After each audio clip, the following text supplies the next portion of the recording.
खुंगा 22थि रंजालि बैसागु फोरबो फालिदों निलिबारि सान क्लाबजों लोगोसे लाइब्रेरि बैसागु खुंफुं आफादा।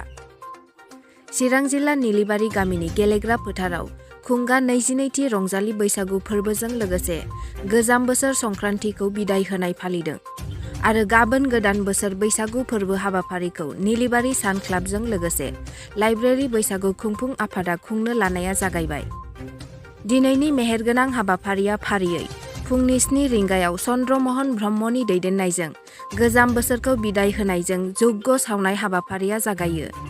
8:30 रिंगायाव सान क्लाबनि आफादगिरि अजित कुमार ब्रह्मआ फिरफिलाखौ बिरहोयो। मुंख्लं खाम्फायाव बिबार बावनाय हाबाफारिखौ 9 रिंगायाव निलिबारि गामिनि आफादगिरि अनिल ब्रह्मआ बेखेवो। 9:30 रिंगायाव बैसागु मोसानाय बेखेवदों निलिबारि बैसागु आफादा आरो गेलेनाय बादायलायनायखौ 10 रिंगायाव बेखेवनानै होयो कानाकान्ता ब्रह्मआ।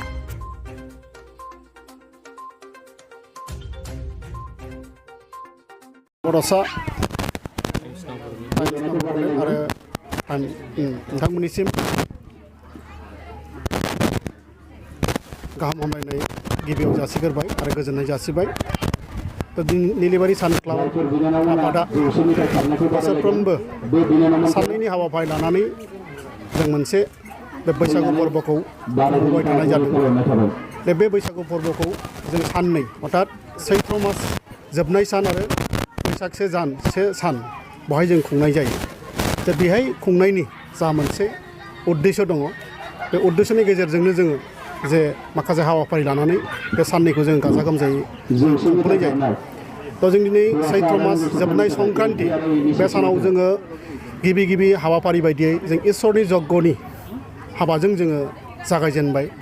जे मुलुग गाहामनि थाखाय, प्रिथिबि गाहामनि थाखाय गोजोनै जाहाथे जों थानानै फैबाय थानाय समाव जों जाहाथे मोजाङै जों हाबा मावलांबाय थानो हायो, बेनि थाखाय जों इसोरनि खाथियाव गिबियैनो जों आर'ज गाबग्रोनाय जायो।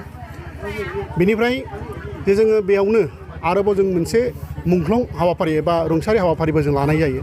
मानो होनबा जे बे ओनसोलाव, बे गामियाव जोंनियाव आगु समाव सोर दङमोन जों नुवाखै, सोर जोनोम जाफैदोंमोन जोंखौ मिन्थिया। दिनै मानसिया जोनोम जाफैदों आरो थांदों, जोनोम जाफैदों आरो थांदों। जोनोम जानानै गामियाव गावनि माखासे जे कर्मनिय मावनांगौ दायथ' हाबाफारि, बेखौ मावनानै बयबो गाव गावनि थासारियाव थानानै बिसोरो साफा रुंसारि जालांदों। दा बिसोरखौ जोङो गोसोखांनाया जोंनि थाखाय खोब गोनां होननानै जों सानो। बेखायनो बे दानाव बा दिनै संक्रान्ति दानाव जों बिसोरखौबो बिसोरनि गोजोन आत्मानि थाखाय जों इसोरनि खाथियाव सेबा खालामनानै जों दिनै बिसोरखौ रुंसारिफोरखौ खुलुमदों। जाहाथे बिसोरनि सर्गथि आत्माया गोजोनाव थानानै जोंखौ अराय जे मोजां खामानि मावनो प्रेरणा जोङो मोनबाय थाथों। बे हिसाबै जोङो रुंसारिनि जे खुलुमनाय बा मान बावनाय बे हाबाफारिखौ लानाय जायो। बेजों लोगोसेनो जे जोंहा मोनसे उद्देश्य दङ बे बैसागुनि गेजेरजों, जेरै जोंनि समाजाव गोरों बेसेबां रोंखुमानानै बबे आयदायाव मा थाखुमायो, सोर मा खामानि मावनानै दं, बेखौ जोङो सानफ्रोमबो समाव जों बेखौ हिसाब लानाय जाया। बेखायनो जों बोसोर जोबनायाव खेबसे जोंनि समाजाव जि बिथिङाव फारफ्रोमबो कर्म जिबननिफ्राय जोङो फरायसा जिबनसिमनि गेजेराव जोङो मानसिफोरखौ जों सायख'यो, बेनिफ्राय जोङो बरायो।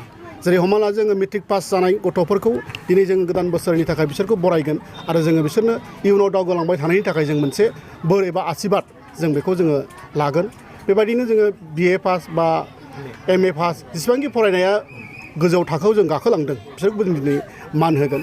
बेजों समाननि बेक्ति जि जोंनि गुरुजन, अर्थात 80 बोसोर 70 बोसोरनि जि मानसि, जाय मानसिया दिनै थांनानै दं, बिसोरनिफ्रायबो जोङो मोनसे आसिरबाद, बिसोरखौ जोङो खुलुमनाय जोङो मोनसे हाबाफारि लायो।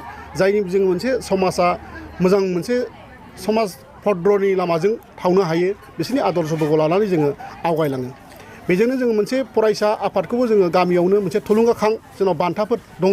जेरै गुदि फरायसालियाव 1 बोसोराव फरायनानै बांसिन नम्बर लानानै थांनाय फरायसाखौबो जोङो बरायो माने रांनि बान्थाजों। दा बेखौ जोङो सासे समाजनि बेक्ति हिसाबै दिनै साफा बिबान लायो। दिनै बे बिबान लानाया जाबाय हरिमहन ब्रह्म नार्जारि। बेयो क्लास 5निफ्राय गलांनाय होननानै बेखौ जोङो बरायनाय जायो।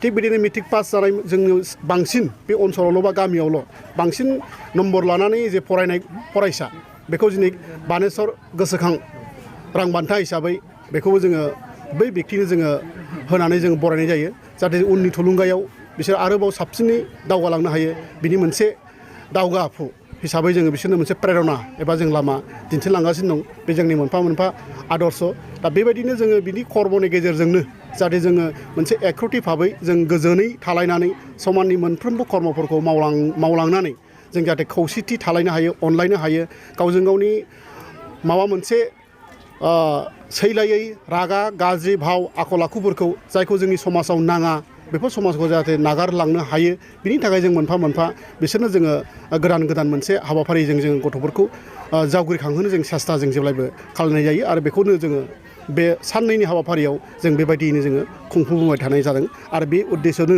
जोङो बैसागुफोरखौबो जों पालन खालामबोगासिनो दङ। सरकारनि तरफनिफ्राय 1.5 लाख फाइनान्सियेल एसिस्टेन्ट मोनदों होनना बेखौ मोनसे बाख्नायथाव जों सानना लानांगोन दानि जे बिजेपि सरकारनि गभर्नमेन्ट सरकार आरो बिटिआर सरकारनि जे मोननै सरकारजों जे सालायगासिनो दङ जे बे देग्लाय बोसोरनिफ्राय जे मोनसे बे हारिमुवा बैसागु फोरबो खुंनो थांनायाव जे सरकारनि जे मोनसे अनसुंथाइ होदों बेयो मोनसे बाख्नायथाव जादों बेनि थाखाय जोंनि बैसागु आफादनिफ्राय जोङो बिसोरनि जे गभर्नमेन्ट सालायनाय आसाम गभर्नमेन्टनि जे हेमन्त बिश्व शर्मानि जे चिफ मिनिस्टारनि जे बिबान सालायनाय बेखौ जोङो धन्यबाद होनांगोन मानो होनोबा जे बे अनसुंथाइया जोंनि थाखाय मोजां मोनसे खामानियाव बाहायजागोन बे रांनि गेजेरजों जोङो जोंनि जे माखासे थाखुमानाय जे हाबाफारि जायखौ जों गिबि समाव जों मावनो हायाखैमोन खस्थ'नि गेजेरजों जोङो आइ आफानाव थाइसे थाइनै जों खांलायनायनि गेजेरजों जोङो बैसागुखौ जों खुंफुंबाय थानाय जादोंमोन दा बे बाराव आरोबाव जे बे सरकारा बा आसाम गभर्नमेन्टआ बेखौ अनसुंथाइ